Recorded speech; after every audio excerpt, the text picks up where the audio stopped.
Assalamualaikum warahmatullahi wabarakatuh. Halo sahabat syariah, saya Greget Kalabuana, spesialis keuangan syariah.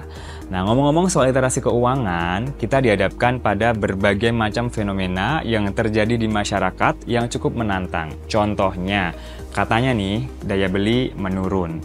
Kelas menengah turun kelas, Gen Z nggak bisa beli rumah. Ada orang-orang yang terjerat pinjol, pay letter, atau judul, dan lain sebagainya.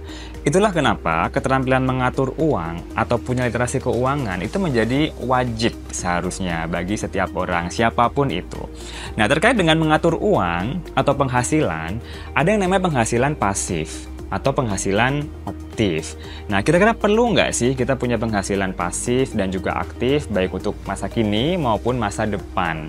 Tapi sebelum itu, kita perlu paham apa yang sebenarnya disebut dengan penghasilan aktif dan apa itu penghasilan pasif.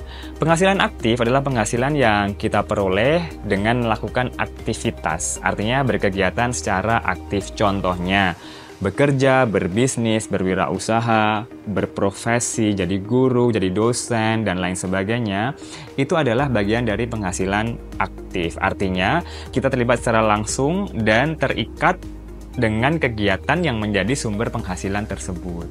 Sedangkan penghasilan pasif adalah penghasilan atau pendapatan yang kita peroleh tanpa melakukan aktivitas. Contohnya, punya investasi di reksadana, deposito, obligasi, atau suku, di saham, dan lain sebagainya. Atau bisa juga kita punya kos-kosan, punya kontrakan, atau punya properti atau aset yang disewakan. Jadi, tidak setiap hari secara terus-menerus kita mengelolanya. Artinya, dengan hanya berdiam diri nih, misalnya, uang bisa masuk. Begitulah penghasilan pasif.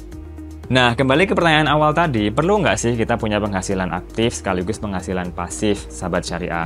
Kalau kita melihat trennya saat ini, manusia modern semakin banyak kebutuhan, sedangkan di sisi lain harganya semakin mahal, mungkin karena inflasi, maka akan sangat beresiko ketika kita hanya menggantungkan pada satu sumber penghasilan, yaitu aktif.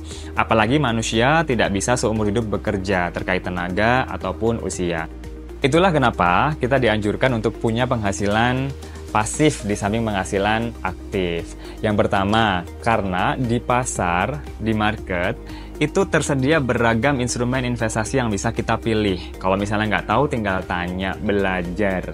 Lalu yang kedua, manusia juga perlu mengaktualisasikan diri. Dengan punya penghasilan pasif, kita bisa punya ruang lebih besar dan kesempatan dan juga peluang untuk mengaktualisasikan diri kita.